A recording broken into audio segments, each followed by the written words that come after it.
Mesdames et messieurs, bonjour. Je suis Guillaume Barra et je suis ravi de vous accueillir ici aujourd'hui. Donc bienvenue chez Circe pour cette matinée que nous allons consacrer à la transition énergétique des entreprises. En quelques mots, Circe existe depuis 1981. On fait partie d'un groupe qui s'appelle Comelec. Ce groupe-là compte environ 200 collaborateurs pour 100 millions d'euros de chiffre d'affaires. Le groupe est détenu par une seule personne, Éric Le Sieur. Avec Circe, dont je suis le directeur depuis 2008, Comelec rassemble 8 entreprises industrielles. On est toutes basées dans l'ouest de la France et on est toutes spécialisées dans l'électrotechnique. Donc on est assez complémentaires. On travaille dans l'Hexagone et également à l'international. Pour en revenir à ce qui motive l'invitation d'aujourd'hui, eh bien la France s'étant fixé un objectif de réduction des émissions de gaz à effet de serre de 40% d'ici 2030. Nous avons toute conscience de l'engagement fort que cela exige de la part de tous les acteurs économiques et notamment des entreprises. Chez Circe, nous partageons la conviction qu'à grande échelle, chaque petite économie d'énergie peut finir par avoir un grand impact. C'est pourquoi nous avons décidé d'innover en nous engageant dans la production de transformateurs basse tension à haut rendement. Et nous parlons d'innovation car la directive européenne de 2021 visant à diminuer les consommations de certaines catégories de produits, dont les transformateurs, s'applique aux équipements haute tension, mais pas à ceux de la basse tension. Or, chez Circe, nous souhaitions fabriquer des transformateurs basse tension qui s'inscrivent déjà pleinement dans les enjeux de maîtrise énergétique et de rentabilité de nos entreprises. C'est pourquoi nous avons développé cette gamme de transformateurs éco-design. Ils sont notre réponse aux défis actuels, car nous pensons qu'il est de notre devoir d'œuvrer pour l'avenir le plus éco-responsable possible. En provoquant la discussion, en collaborant avec des experts et des partenaires comme vous, je suis certain que nous pouvons ensemble tracer la voie de pratiques industrielles plus durables. Je vous remercie de votre présence et de votre engagement, car c'est forcément ensemble que nous pourrons faire en sorte que les petits ruisseaux deviennent des grandes rivières. Arnaud Guillard, je suis le directeur d'une association qui s'appelle Horace, qui est active sur les Pays de la Loire et qui accompagne les entreprises dans leur transition énergétique. L'objectif est de les nourrir en compétences, en capital connaissances et en accompagnement pour éveiller leur structure afin de passer sur une phase de transition énergie-carbone. Gaëtan Gauthiz, je suis dirigeant de la société Leveraise, spécialisée dans la transformation digitale des entreprises industrielles, avec un focus sur les solutions data et intelligence artificielle. Et en parallèle, j'enseigne à l'Université du Mans en Master 2, spécialité intelligence artificielle. Sylvain Girard, je suis responsable de marché industrie collectivité tertiaire chez OKWind. OKWind étant un spécialiste de l'autoconsommation pour les entreprises.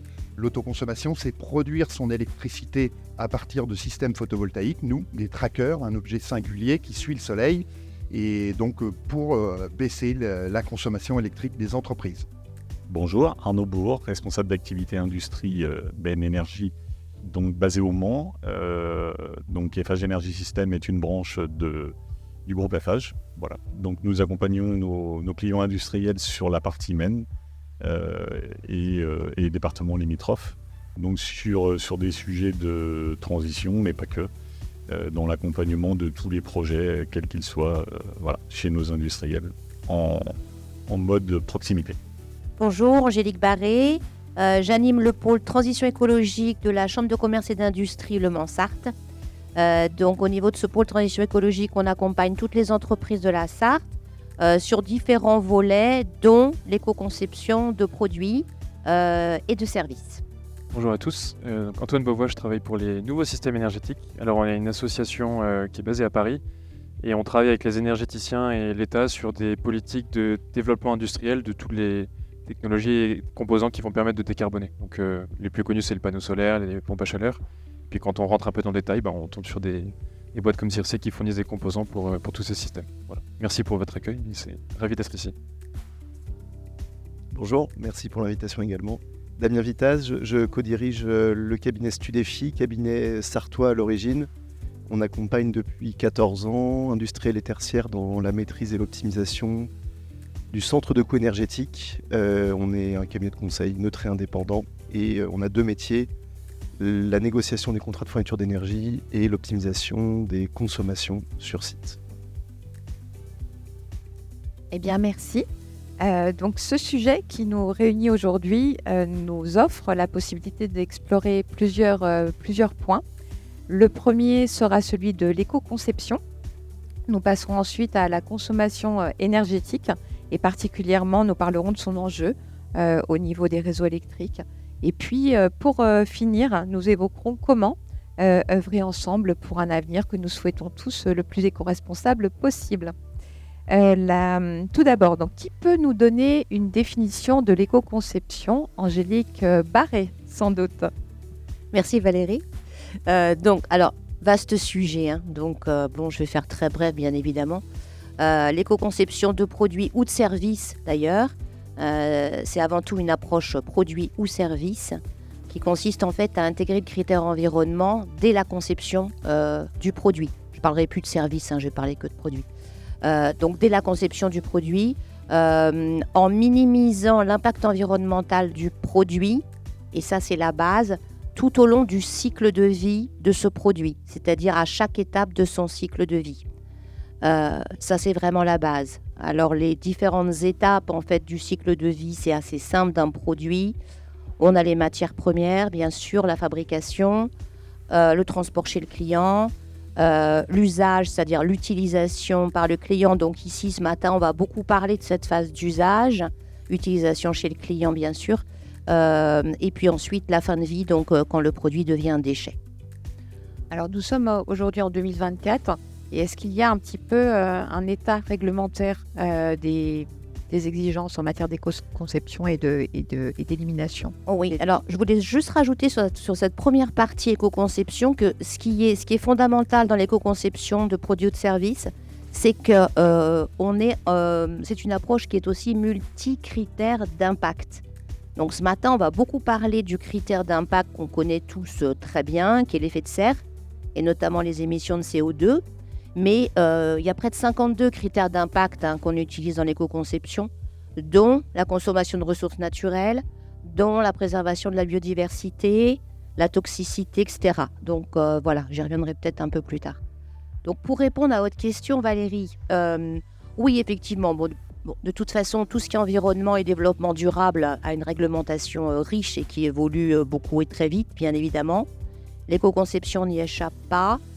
Surtout pour une certaine catégorie d'entreprises, alors je ne développerai pas, mais qui ont des produits qu'on dit sous filière REP, responsabilité élargie du producteur, comme c'est le cas de l'entreprise Circe, qui est transformateur. Là, on a une réglementation encore plus forte, si je peux dire, sur l'éco-conception, avec par exemple la mise en place depuis l'année dernière obligatoire d'un plan de prévention éco-conception pour ces entreprises, et puis aussi le fait que si ces entreprises justifient d'une démarche d'éco-conception produit, elles vont voir l'éco-participation qu'elles versent à un éco-organisme diminuer sensiblement. En matière d'éco-conception, Guillaume Barra, vous avez conçu, vous, un transformateur éco-design. De quoi s'agit-il? On a travaillé au niveau de la conception sur l'optimisation des matières déjà. On voulait aussi fabriquer un produit qui soit vendable. Donc on est resté quand même sur des composants qui sont dits standards et catalogues. Par contre, on s'est attaché à utiliser moins de certaines matières, notamment l'aluminium. Et on a surtout fait en sorte que notre transformateur soit réparable. Et alors, comment fait-on pour qu'un transformateur soit réparable? Alors, on a supprimé le vernis. Alors, c'est déjà quelque chose qu'on avait supprimé sur un certain nombre de transformateurs. Mais sur notre gamme éco-conception, sauf cas particulier, type utilisation dans la marine ou autre, où là il y a des exigences d'environnement qui obligent à utiliser le vernis, mais sinon, sur le reste, nous proposons les transformateurs sans vernis, y compris les gros transformateurs. Oui, parce qu'il faut bien comprendre que quand le système d'enroulage, qui est un fil de cuivre, est complètement immergé dans le vernis, il est très difficile de le dérouler pour le réparer. Oui. C'est bien ça? Alors, chez Circe, on ne vernissait que les bobines. Ce qui est déjà un peu mieux. On peut au moins démonter la bobine du circuit magnétique. Mais la plupart de nos concurrents noient le transformateur dans la résine. Donc forcément, derrière, c'est indémontable. Et alors, donc, en matière par rapport à ce transformateur éco-design que vous avez conçu il y a maintenant peut-être 2 ans, vous avez également devancé une norme. Laquelle? Oui, tout à fait. En fait, il y a quelques années est sortie la norme, j'en ai parlé un petit peu dans l'introduction, mais sans le développer, une norme de rendement au niveau des transformateurs haute tension, donc sur tout ce qui est réseau. Donc on s'est dit, chez Circe, forcément, naturellement, la norme va évoluer sur la partie basse tension et on va être obligé de faire aussi des transformateurs à haut rendement. Donc avec le bureau d'études, on a développé ces transformateurs qui passent d'un standard à 95% à 98%. Ces 3 petits pourcents en fait divisent par 2 les pertes. Donc vous vous retrouvez avec des transformateurs qui ont un retour sur investissement. Le transformateur coûte sensiblement 2 fois plus cher.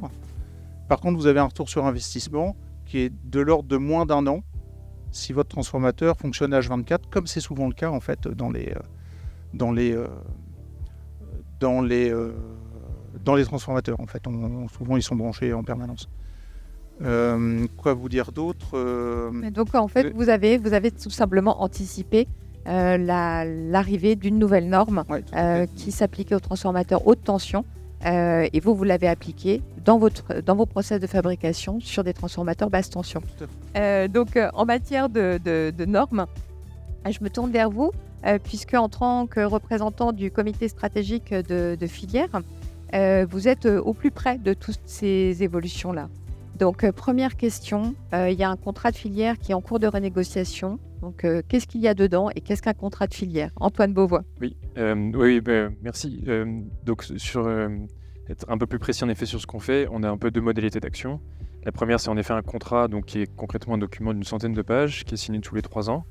On a les signatures de l'État et les signatures des industriels. Donc, c'est un engagement mutuel entre la filière et l'État pour développer, encore une fois, le contenu industriel de la décarbonation transition énergétique. C'est des mesures très concrètes, ça peut être par exemple lancer une nouvelle usine, ça peut être lancer une plateforme de mise en relation, ça peut être faire émerger une aide publique spécifique. On intègre de plus en plus les sujets d'éco-conception, même si notre sujet va vraiment être sur la décarbonation pure jusqu'ici. Voilà. Et la deuxième modalité d'action, c'est qu'on a développé en parallèle une série d'outils, notamment de mise en relation. Donc on a une plateforme sur laquelle vous pouvez trouver en tant qu'offre de solution des industriels qui cherchent à se décarboner et qui cherchent à faire des économies d'énergie.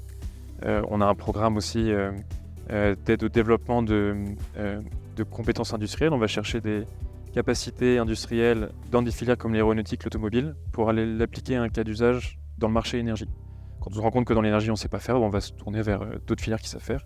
Et donc ça fait des diversifications de marché pour une filière et d'autre côté ça permet d'industrialiser plutôt que d'importer quelque chose. Voilà, donc ça c'est un peu les 2 pieds sur lesquels on danse, évidemment en lien avec les normes, même si encore une fois notre métier c'est vraiment le côté industriel précisément. Et en matière d'industriel et de process industriel et transformateur, dans le contrat de filière qui est en train d'être renégocié, vous avez quelque chose sur les transformateurs basse tension? On a quelque chose sur les réseaux électriques et en fait, alors on en discutait ce matin,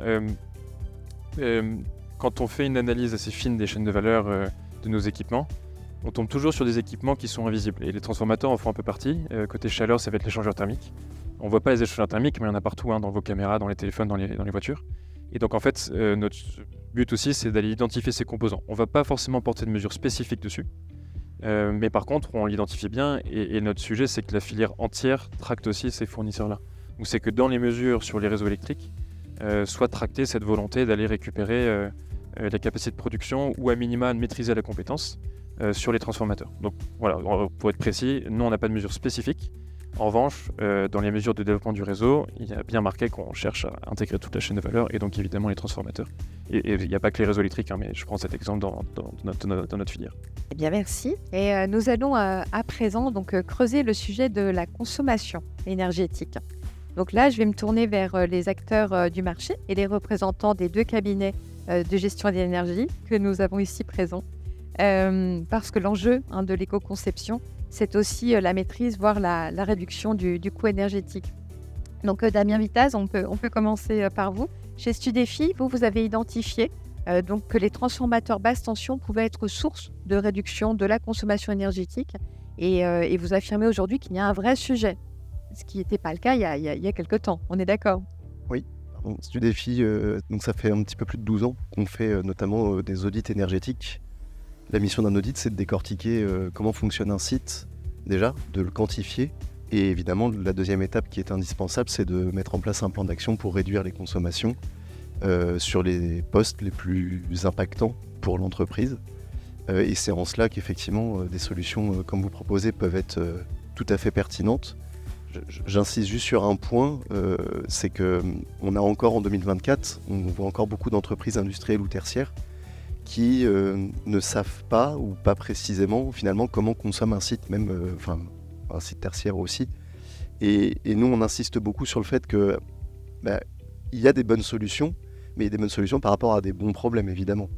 Et tant qu'on ne passe pas par cette phase d'analyse, c'est compliqué de dire à coup sûr c'est une très bonne solution, c'est une très mauvaise solution. Ça n'existe pas.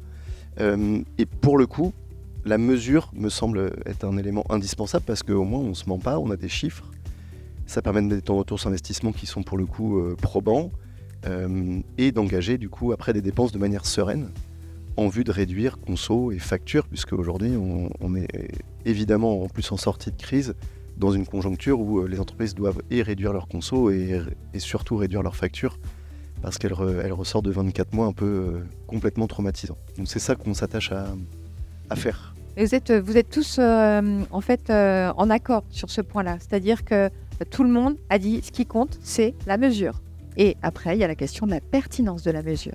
Voilà, vous avez vraiment tous ce sujet-là au cœur de vos pratiques. Arnaud, oui, Angélique. Si je peux me permettre, juste pour préciser, oui, bien sûr, la mesure, parce que la mesure, c'est l'évaluation environnementale dans l'éco-conception, c'est-à-dire c'est l'étape de base, c'est-à-dire quantifier, mesurer les impacts. Donc oui, la mesure. Et donc, non, vous pouvez le garder. Donc, passez-le à Arnaud Bourg, qui est à votre droite. Donc, vous, Arnaud Bourg, chez Menefage Énergie, quelle est l'approche que vous avez par rapport à la consommation énergétique et puis plus largement aussi par rapport à l'éco-conception, notre sujet juste précédent. Donc nous, l'éco-conception et le développement durable en général commencent dès le stade de l'offre de prix. C'est le premier contact avec un client industriel, établir une offre. Dans la démarche d'Eiffage, on est plutôt sur l'obligation de proposer des variantes sur la partie bas carbone. Voilà, de se dire dès le départ de l'offre, est-ce qu'on a la possibilité d'inclure des variantes en éco-conception. Donc ça peut passer par des petits ruisseaux qui feront évidemment des grandes rivières sur la chaîne de construction et de l'intégration d'un système ou d'un sous-système. Donc on est plus dans le comportemental dès le stade du chiffrage, des études, de l'implication des équipes dans l'éco-conception globale d'un système ou d'une armoire électrique. Un petit transformateur dans une armoire électrique qui ne sera pas éco-design va avoir un impact peut-être sur le refroidissement de cette armoire. Donc l'ajout d'une climatisation sur cette armoire alors qu'un ou deux petits transformateurs en éco-design ne nécessiterait pas plus qu'une ventilation thermostatée. Donc chaque chiffrage, chaque étude, en fin de compte, peut impacter la vie du client et puis ses frais généraux en termes de consommation d'énergie, mais aussi de plan de maintenance sur ces différents matériels. Plus il y aura de matériel à maintenir, plus ses frais généraux vont augmenter au-delà de la facture énergétique. Donc tout ça, c'est plus un comportement, dans l'intégration, et puis le client poursuit son usage aussi d'éco-conception derrière. Mais vous-même, dans les assemblages, dans les produits que vous fournissez, vous avez mis l'éco-conception au cœur de vos pratiques, avec notamment, vous avez supprimé tous les emballages. Vous pouvez nous dire ça ? Oui. Donc, on conçoit des armoires électriques donc dans nos ateliers. On a un atelier au Mans. Donc, on ne sous-traite pas nos armoires électriques à l'extérieur, sauf problématique de planning, mais c'est assez rare. Et donc, sur l'approvisionnement de tous nos matériels, on a commencé à supprimer tout ce qui est emballage sur emballage. Donc, on a passé un accord avec le groupe Rexel qui nous livre tous nos matériels, que ce soit contacteurs, disjoncteurs ou petits transformateurs, sur des bacs dans des bacs en plastique. Qui sont de propriété Rexel. Donc ça nous permet de supprimer une grande partie de nos consommations de carton vis-à-vis de notre chaîne d'approvisionnement, et puis de limiter tout ce qui est temps perdu justement à replier les cartons, les stocker, et puis d'impacter la chaîne de transport pour le recyclage et le recyclage en lui-même. Donc ce sont des petits gestes qui, mis bout à bout, font de grandes rivières et beaucoup d'économies sur les chaînes d'approvisionnement. Et puis ça va jusqu'à des rails, des goulottes, etc. d'utiliser si on achète 2 ou 3 mètres. À plus de 2 cm de chute. Voilà, exactement. Et de toute façon, il n'y a pas de déchets, il n'y a qu'une valeur, il n'y a qu'une matière derrière. Et il faut évidemment pas regarder le petit bout d'un mètre comme un déchet, mais encore un produit propre à réutiliser jusqu'au dernier centimètre. Voilà. Alors justement, à côté de vous, il y a Sylvain Girard, qui est également fabricant de trackers solaires. Donc vous, Sylvain Girard, pensez-vous qu'il faille sensibiliser en fait davantage les fabricants à l'intégration de composants optimisés dans leurs machines, à tous les bouts de la chaîne? Et vous-même, deuxième question, je vous la donne de suite, en tant que fabricant, comment vous y prenez-vous pour optimiser la consommation énergétique des systèmes que vous produisez? Nous, en tant que fabricants de solutions, on intègre du point de vue de l'éco-conception 2 principes, la production et le management de l'énergie. Donc la production, on a l'énergie du soleil qui est disponible. Comment on va faire pour en récupérer le plus possible? Donc ça, c'est au niveau de la ressource. Donc on a développé un système qui suit le soleil, puisqu'on a tous cette notion intuitive. L'énergie radiative la plus importante, c'est quand on est perpendiculaire au soleil. Donc ces panneaux-là, par rapport à des panneaux classiques, vont récupérer le maximum d'énergie du soleil parce qu'ils sont en permanence perpendiculaires. Ça, on a des panneaux bifaces, donc qui vont permettre de produire par la face arrière, par le rayonnement diffus du soleil. Et donc, on arrive à avoir 70% de production en plus qu'un panneau fixe. Et donc, dans ce système d'autoconsommation, ce qui est pertinent et qui correspond à une démarche d'éco-conception, c'est que, en fait, pour une entreprise qui démarre à 8 heures et jusqu'à 18 heures, par exemple, on va être en pleine production. On va avoir un pic de production à la différence de panneaux fixes classiques où on va être obligé d'attendre midi. Donc ça, c'est pour la partie ressources naturelles. Et puis après, à l'intérieur de ça, évidemment, on va travailler tous les composants, puisque du soleil, on récupère grosso modo par les panneaux photovoltaïques 20 à 23%, enfin ça dépend de la performance des panneaux. Donc déjà, on a des panneaux hyper performants, on prend le haut de gamme, et puis on va travailler sur toute la chaîne de valeur, justement, qui va nous amener des câbles, donc il y a de la perte dans les câbles. Donc on a au départ à peu près 80% de perte par la chaleur, mais ça c'est naturel, c'est le panneau qui impose ça. Les câbles, la transformation, puisque c'est du courant continu qui va être transformé en courant alternatif, donc on a déjà une première transformation, et puis aller justement au transformateur, qui lui va être un élément de la chaîne de valeur où 98% c'est plus intéressant que 95% par exemple. Le but étant de récupérer sur la production le maximum d'énergie. Et le deuxième point, le management de l'énergie auquel on est très attaché, c'est on produit, mais qu'est-ce qu'on fait de cette électricité? Le stockage. Voilà, le stockage est un des éléments, mais pas simplement. Le premier élément qu'on a mis en place, et ça rejoint la mesure, ça a été toutes nos machines sont connectées à Internet. On mesure en permanence la consommation et la production. Puisque si on n'a pas d'indicateur de quelle est notre consommation, c'est difficile de pouvoir optimiser et de déplacer éventuellement des process pendant les plages de production. Donc ça, c'est le premier élément. Et après, on a mis en place tout un tas de systèmes pour stocker de l'eau chaude, par exemple, qui est le stockage le moins cher, le stockage thermique. Comment on mesure la consommation et la production? On a en capacité de déclencher des process. De ça jusque le stockage batterie, le pilotage des bornes de recharge pour véhicules électriques qui va être prêt là en fin d'année, et puis sur certains systèmes plus complexes, notamment sur les stations d'épuration, le management par l'intelligence artificielle qui permet par le traitement de la donnée de décaler des process. Donc deux piliers. Alors là, vous empiétez sur votre voisin de droite, voilà, dont c'est le sujet. Non, c'est pas lui tout de suite. Juste avant, je vous propose pour continuer sur cette question justement des mesures que l'on peut mettre en place, parce que là c'est vrai que deux fabricants, deux industriels, on voit que vous êtes à l'œuvre et à la manœuvre sur ces thématiques-là. Je vous propose de passer le micro à Arnaud Guillard. parce que Arnaud, vous accompagnez donc les entreprises avec Horace et vous constatez qu'elles ont malheureusement souvent des difficultés à mettre en œuvre les recommandations. Vous êtes vraiment sur la partie recommandations en amont, donc contrairement à Damien qui recommande mais qui aussi est dans le faire, dans ce qui se passe après. Vous, comment est-ce que vous expliquez que les diagnostics qui sont mis en place, telle économie sur tel poste, etc., d'énergie, peinent à être ensuite mis en place par les entreprises? Alors, heureusement, c'est pas une généralité, mais en fait, la difficulté pour une entreprise aujourd'hui, c'est de savoir en fait où elle en est. Parce qu'en fait, si on vous dit d'aller au point B, mais vous savez pas où est le point A, ça va être plutôt compliqué. Donc ça rejoint ce que disait Monsieur Vitas sur l'aspect de données, d'information de qui on est énergétiquement, qui on est en termes d'impact environnemental. Et en fonction de ça, on va pouvoir choisir une stratégie. Donc on va choisir en fait le champ d'action qui nous intéresse.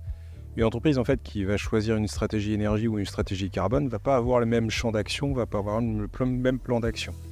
Pour autant, on va dire que la stratégie énergie elle est plutôt économique à court terme et la stratégie carbone elle est plutôt sur du long terme.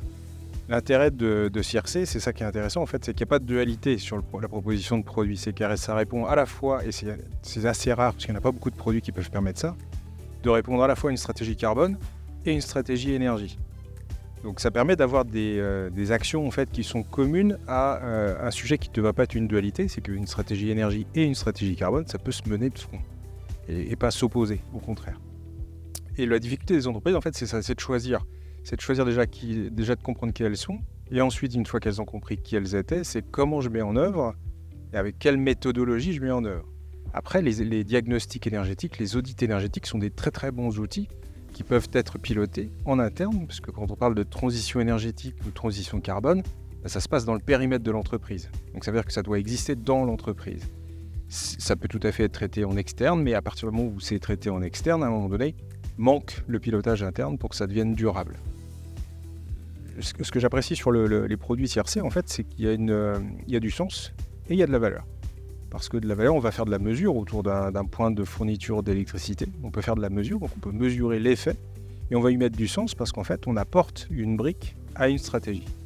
Donc ça, c'est intéressant à apporter dans la démarche d'une entreprise, de voir en fait que c'est pas simplement les grosses actions qu'on peut imaginer qui vont permettre la transformation de l'entreprise, mais toutes les petites aussi qu'on va pouvoir cumuler et qui vont se traduire par de la performance. Aujourd'hui, une entreprise, vous lui demandez ce qu'elle consomme, elle va vous parler en euros. Nous, on va leur parler en kilowattheures. Parce qu'en fait, on va juger de la performance de l'activité en fonction de ce qu'elle consomme.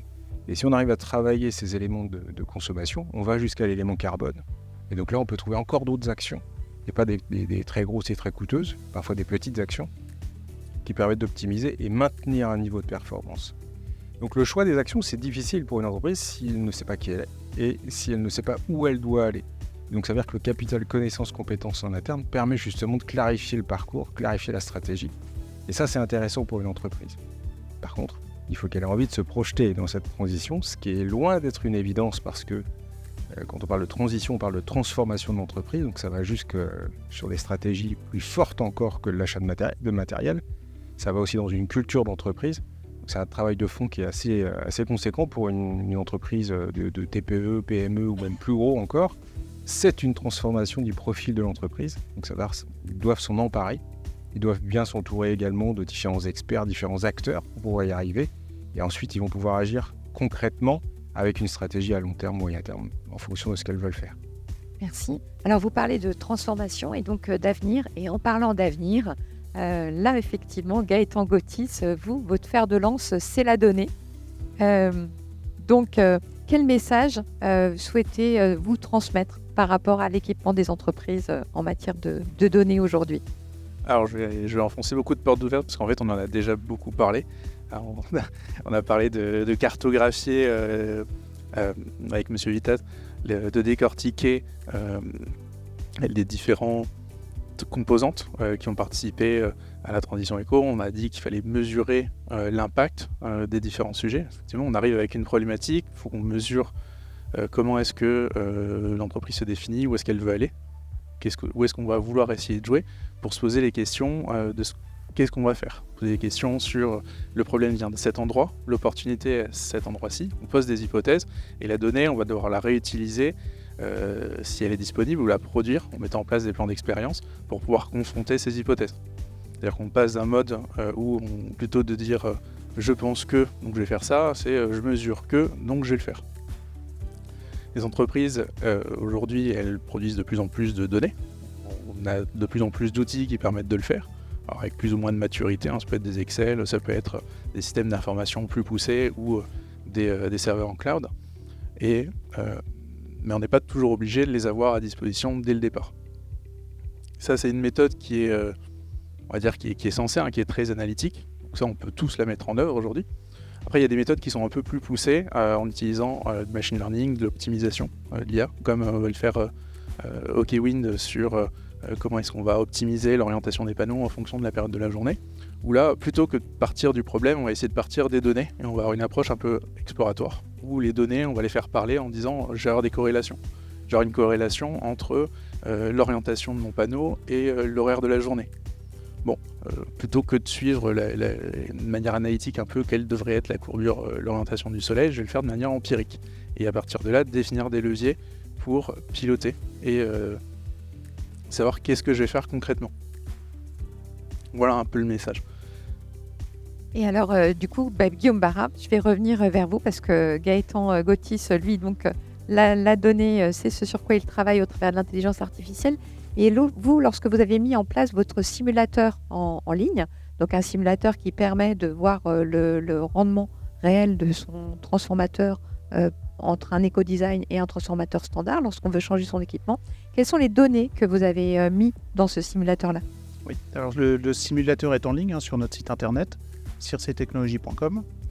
La première donnée qui est à rentrer, c'est assez didactique, et puis vous avez en plus des petits pop-up qui expliquent quelles données il faut mettre. Donc la première donnée, c'est le coût variable de du kilowattheure. Donc il faut faire attention, il faut bien découper sa facture EDF parce que vous avez différent entre les taxes, le coût réel du kilowattheure, etc. Vous devez empiler un certain nombre de coûts pour arriver à votre coût variable du kilowattheure. Et puis après, on va les comparer en fait entre un transformateur standard. Donc ça, il suffit de nous demander ce que consomme un transformateur standard, quelles sont ses pertes. On va renseigner la puissance sur le transformateur standard et puis en parallèle sur le transformateur éco-design. Donc vous avez le rendement, il suffit de demander au commerce donc le transformateur standard, et puis sur la partie éco-design, vous avez la fiche technique du transformateur qui peut vous être donnée. Donc vous avez, c'est factuel, vous renseignez les différentes pertes, les différentes puissances, et ça va vous sortir le ROI et vous avez le coût également, le coût d'achat du transformateur, dans les deux cas, et ça va vous donner le ROI du transformateur de la nouvelle version éco-design. Merci. Et Gaëtan Gautis, maintenant juste une petite précision pour en revenir sur ces sujets, donc transformation, maîtrise énergétique plutôt et éco-conception. Vous, comment vous voyez l'avenir? Quel peut être l'impact de l'IA? Alors, l'impact de l'IA, en fait, il faut déjà redéfinir ce qu'est l'intelligence artificielle, parce qu'il n'y a pas que ChatGPT, comme aujourd'hui on le voit un peu martelé à droite à gauche. L'intelligence artificielle, en fait, c'est juste une boîte à outils. C'est comme ça qu'il faut le voir. C'est une boîte à outils qui permet de classer les choses, de les catégoriser, qui permet de simuler aussi des comportements en faisant des corrélations, des inférences avec les données dont on a parlé tout à l'heure. Ça permet d'aider à la décision avec ces sujets-là. Et donc, derrière, essayer de simuler des modèles un peu plus complexes. Une fois qu'on a compris un peu ce que c'était, en termes d'impact, on peut le voir de différentes manières. On peut le voir sur la partie maîtrise énergétique, où là, on va pouvoir essayer d'identifier comment planifier de la charge sur certains moyens. Comment est-ce qu'on planifie l'orientation des panneaux solaires, par exemple. En termes de cas concrets et chiffrés, il y a Google, par exemple, qui se sert de l'intelligence artificielle pour optimiser la charge sur ses serveurs cloud. Ils ont mis ça en place il y a une quinzaine d'années, entre 15 et 20 ans, et ça leur a permis de réduire de 40% le coût énergétique sur l'utilisation de leurs serveurs. Donc c'est quand même drastique.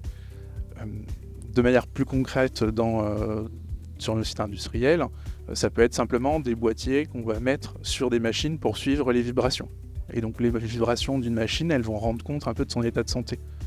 Un moteur qui commence à être encrassé, il va avoir un rendement qui est moins intéressant, on va venir consommer plus. Une machine, ça va être pareil, elle va venir consommer plus d'eau, plus de gaz, plus de consommables, on va avoir plus de problèmes de qualité, etc. Donc l'intelligence artificielle elle permet de voir dans les schémas, est-ce qu'on est en train de sortir d'un nominal ou pas, et d'anticiper au plus tôt pour faire là, ce qu'on appelle la maintenance prédictive par exemple. Après, on peut l'avoir sur d'autres cas, comme en éco-conception. On a parlé beaucoup produits.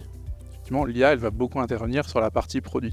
Il y a des technos qui existent depuis 30, 40 ans qui sont dans le domaine de l'intelligence artificielle, comme le design génératif par exemple, où là, on n'est pas sur les mêmes champs que les ChatGPT et autres. C'est des technos qui permettaient d'optimiser l'utilisation de matière, d'optimiser le poids des produits qu'on allait concevoir. Vous en avez déjà certainement vu quand on regarde des pièces imprimées en 3D qui ont des formes un peu organiques. En fait, c'est ces technos qu'on utilise. Et historiquement, comme on utilisait moins l'impression 3D, on rajoutait des contraintes sur le type de machine qu'on a utilisé.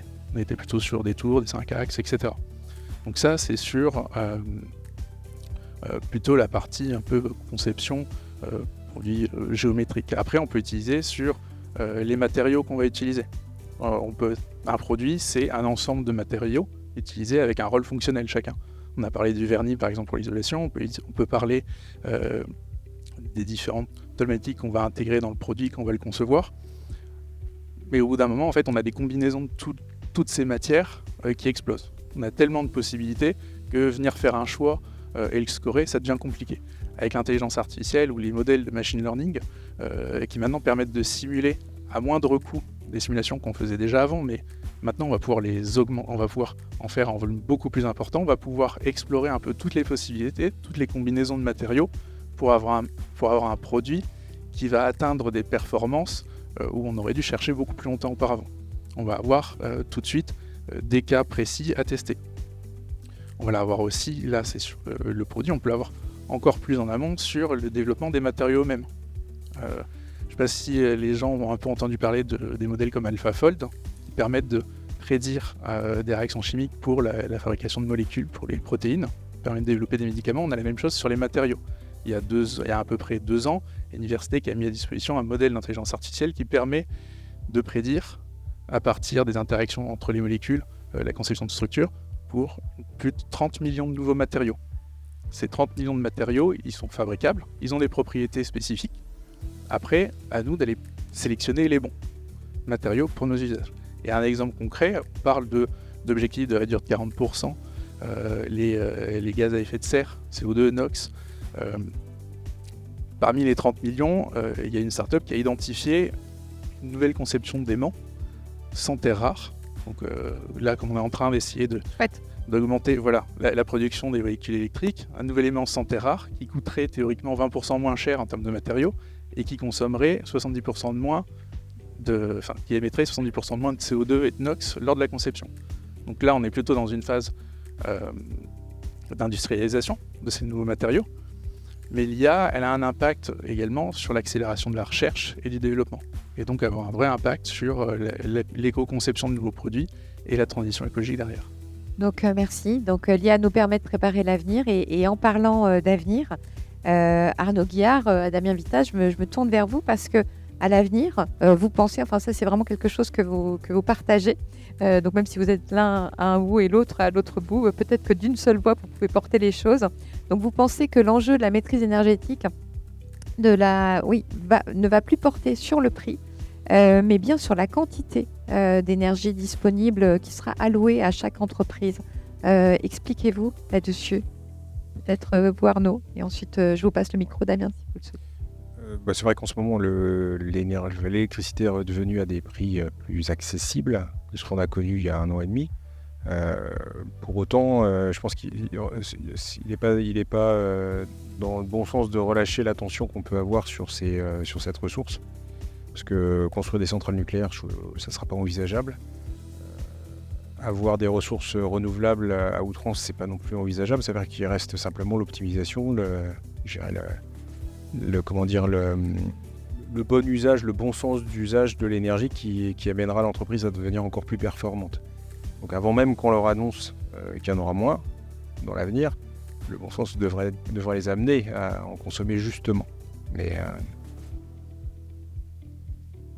Oui, je vais rebondir et ce sera aussi une petite transition avec ce que disait Monsieur Gautis. Nous, on développe un logiciel depuis 7-8 ans où on récupère les données de consommation en temps réel d'Enedis et de GRDF, parce que la data arrive quand même de manière maintenant assez simple. Et on est en mesure de récupérer quasiment en instantané les consommations des sites qui sont industriels ou tertiaires finalement.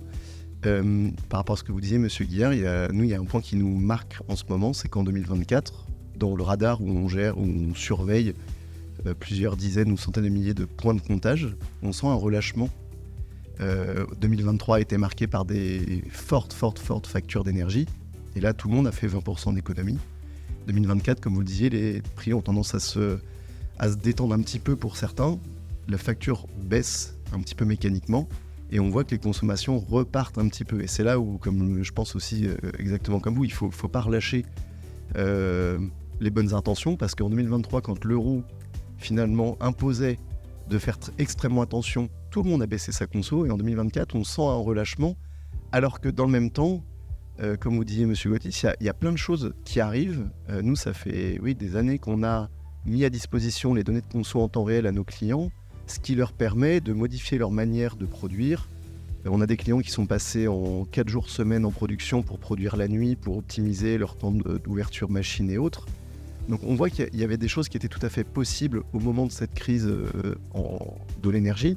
Et oui, c'est maintenant qu'il faut continuer les efforts parce que les ressources ne sont pas inépuisables, parce qu'il y a plein de choses.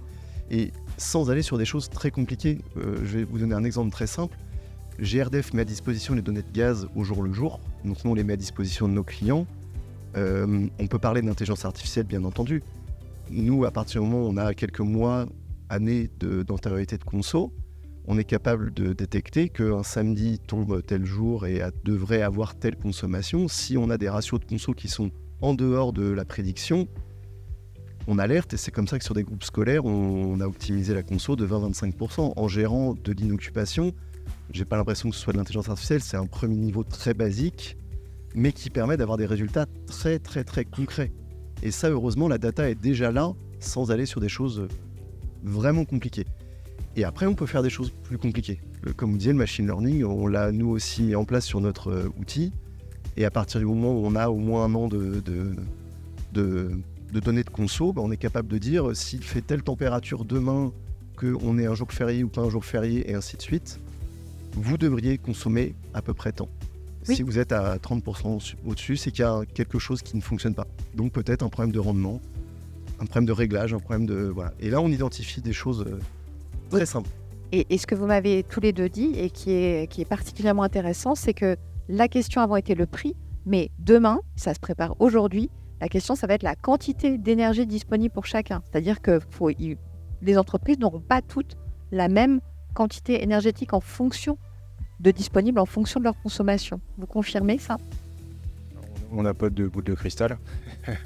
Mais potentiellement, c'est un scénario qui peut arriver. C'est un scénario, en tout cas, qui avait été soulevé lors de... C'était Enedis qui avait proposé justement des potentielles coupures de réseau, parce qu'en fait, le parc nucléaire était faible. Et donc, toutes les entreprises s'étaient posé la question de savoir comment elles allaient faire. C'est-à-dire que c'est une nouveauté. C'est intéressant, parce que ce qui peut être apporté aujourd'hui face à tous les intervenants, c'est que, en fait, la technicité, la ressource, elle est disponible, le prédictif est disponible, c'est la culture de l'entreprise qui n'est pas là. En fait, elle est là dans l'urgence. Elle s'adapte, mais on le voit, elle se redétend, elle disparaît alors qu'elle ne devrait pas disparaître en fait.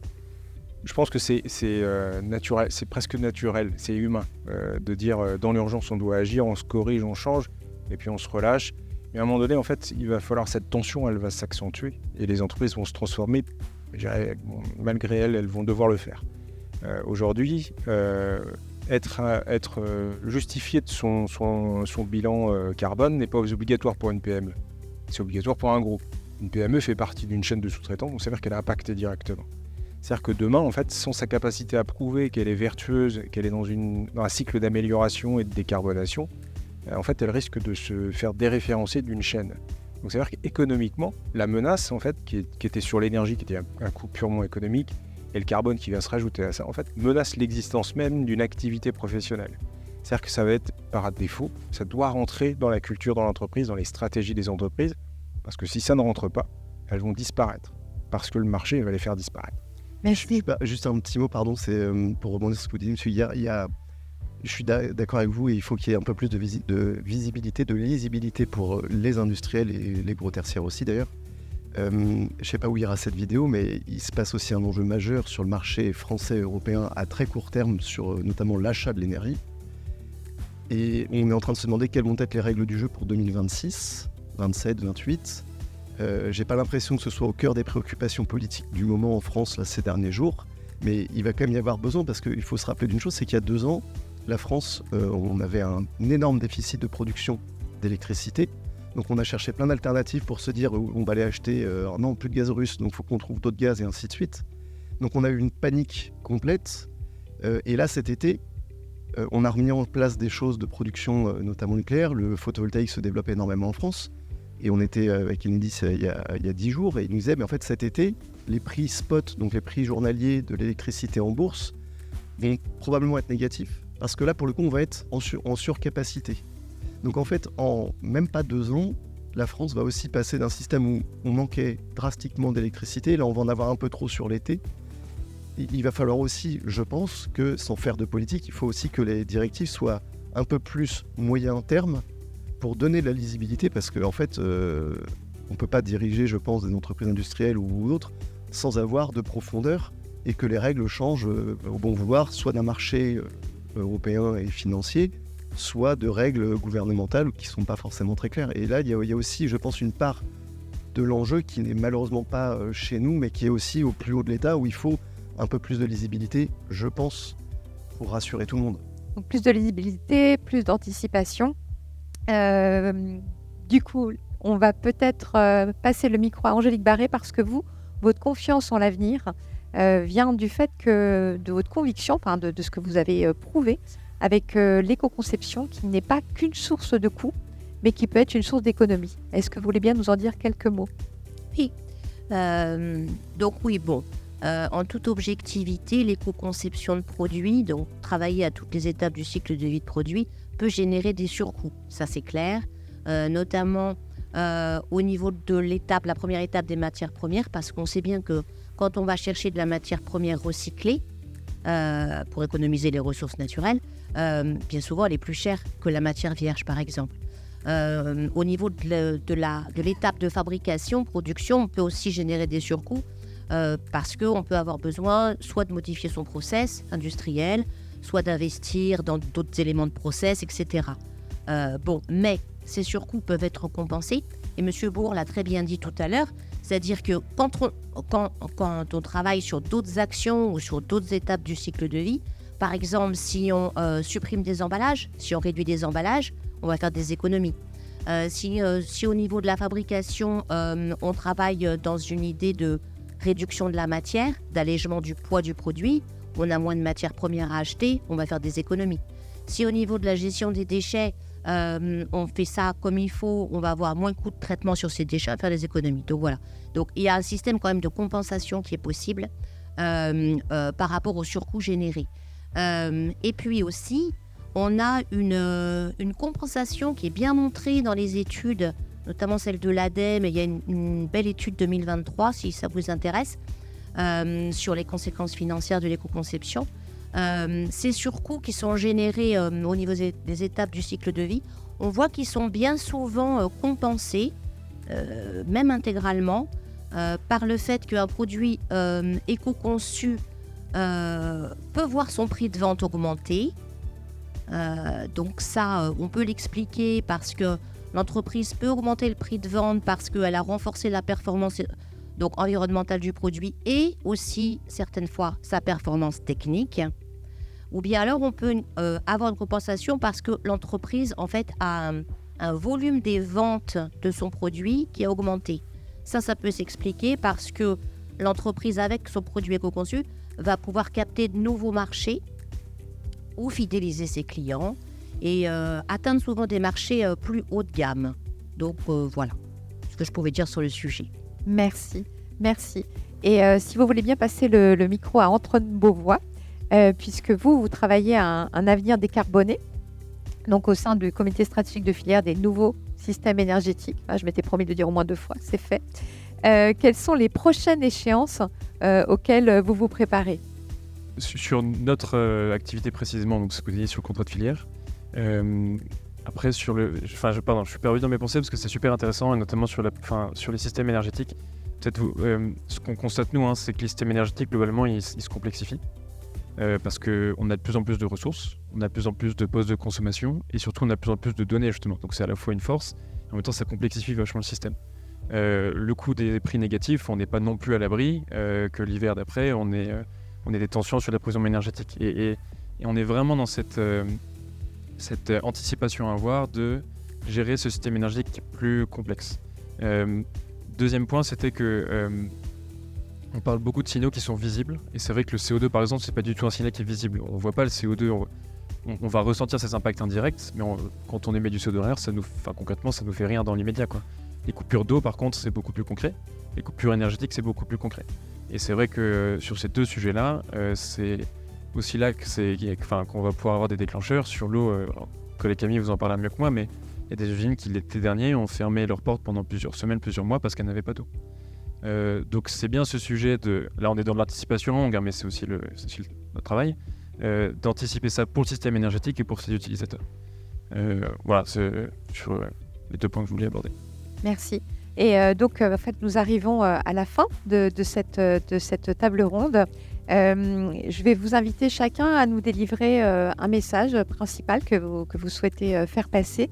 Damien Vitaz, du coup, vous êtes à côté d'Antoine Beauvois. On commence par vous. Merci déjà de nous avoir conviés. Et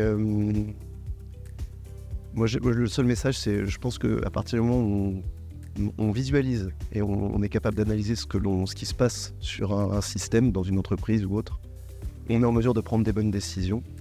Et que on est convaincu chez Studefi que l'énergie, ça peut être simple. Et qu'à partir du moment déjà où on visualise, on a déjà fait une grosse partie du chemin. Et que derrière, des économies rapides peuvent être trouvables assez facilement. Vous avez le droit de rejouer. Non, moi, je reprends votre phrase au début, Guillaume, sur les petits gestes.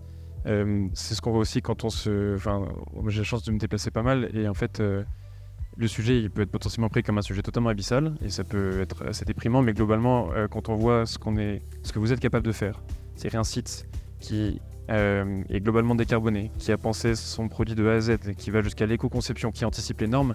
Il n'y a pas 1000 sites comme ça en France, c'est assez rare. Et en fait, avec des petits gestes, je suis aussi convaincu qu'on peut aller dans le bon sens. Ça n'efface pas tout ce qu'on s'est dit sur la complexité du sujet, mais vraiment cette notion de petits gestes, je pense que c'est à mettre au cœur de toute cette démarche. À votre voisine. Moi, ce que je voudrais dire comme mot final, peut-être, c'est que les entreprises n'hésitent pas à se faire accompagner sur l'éco-conception. Parce que y a des outils différents pour chaque besoin de l'entreprise. On parlait tout à l'heure de bon sens quand on parlait de non-occupation, par exemple, des locaux. Bon, voilà, ça c'est un outil pour faire de l'éco-conception qui s'appelle le bon sens écologique.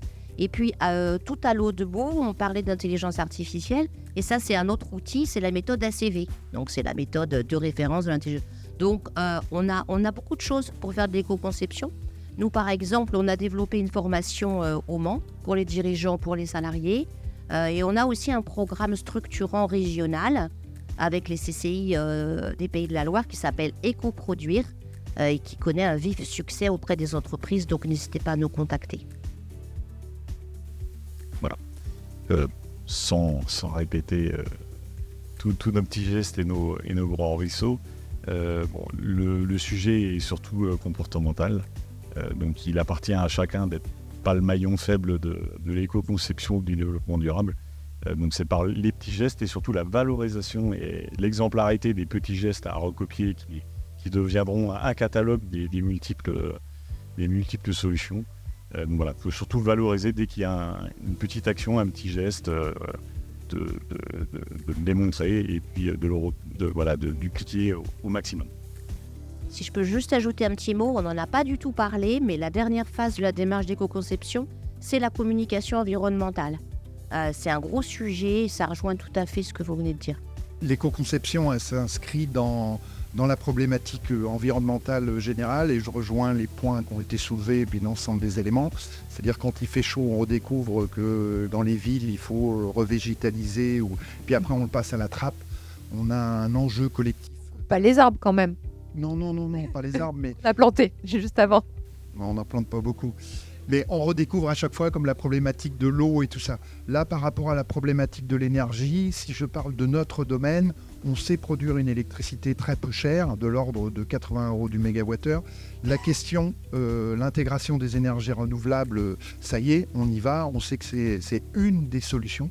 La question, ça va être qu'est-ce qu'on fait de cette énergie et à quel moment, et je rejoins la problématique des prix négatifs et tout ça.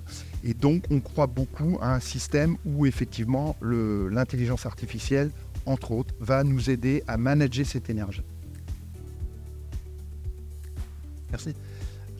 Bon, je ne vais pas forcément répéter pas mal de choses qu'on a déjà dit. On a identifié qu'on avait un peu tous les outils, les méthodes pour pouvoir se lancer dans une démarche d'éco-conception. Je pense qu'il faut souligner qu'en plus d'être responsable, c'est quelque chose qui est bénéfique pour les entreprises. Déjà, de par les valeurs qu'elles transmettent à leurs collaborateurs et leurs collaboratrices, ce qui est important.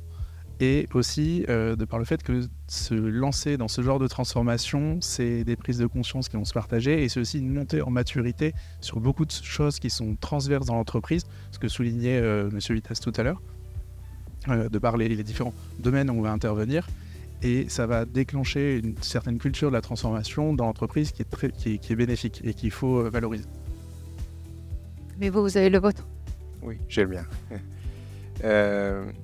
Le principe même d'une entreprise, c'est d'anticiper pour exister sur son marché. Donc bravo à CIRC, parce que ce genre d'anticipation avant même de l'affichage d'un besoin, d'une demande, en fait, c'est une vraie anticipation parce que c'est une réalité. Et cette agilité dont vous avez fait preuve, il faudrait que quasiment toutes les entreprises aient cette même agilité sur le volet énergétique et sur le volet de décarbonation. Parce que ça leur permettrait justement de continuer d'exister de la même manière, mais avec des nouvelles menaces en fait qu'ils estiment peut-être de passage. Mais comme on l'a souligné sur l'énergie, c'est pas un passage. Ça va revenir sous différentes formes et sous différentes actions. Ce qu'on peut souhaiter à toutes les entreprises, c'est d'engager cette agilité et de s'en emparer en tout cas. Cette nouvelle agilité nécessaire à l'existence des boîtes. Merci. Et vous, Monsieur Barra, le mot de la fin? Oui, moi ce que je voulais dire, c'est qu'il y a 3 catégories d'économie d'énergie. La première, c'est l'efficacité énergétique. Donc qu'est-ce que c'est que l'efficacité énergétique? Vous prenez une voiture qui va à la même vitesse que la précédente, qui fait le même poids, qui rend les mêmes services, mais elle consomme moins. Ça, c'est l'efficacité énergétique. Vous avez une deuxième catégorie qui est la sobriété énergétique. C'est-à-dire que votre voiture, vous la revendez et vous prenez un vélo électrique.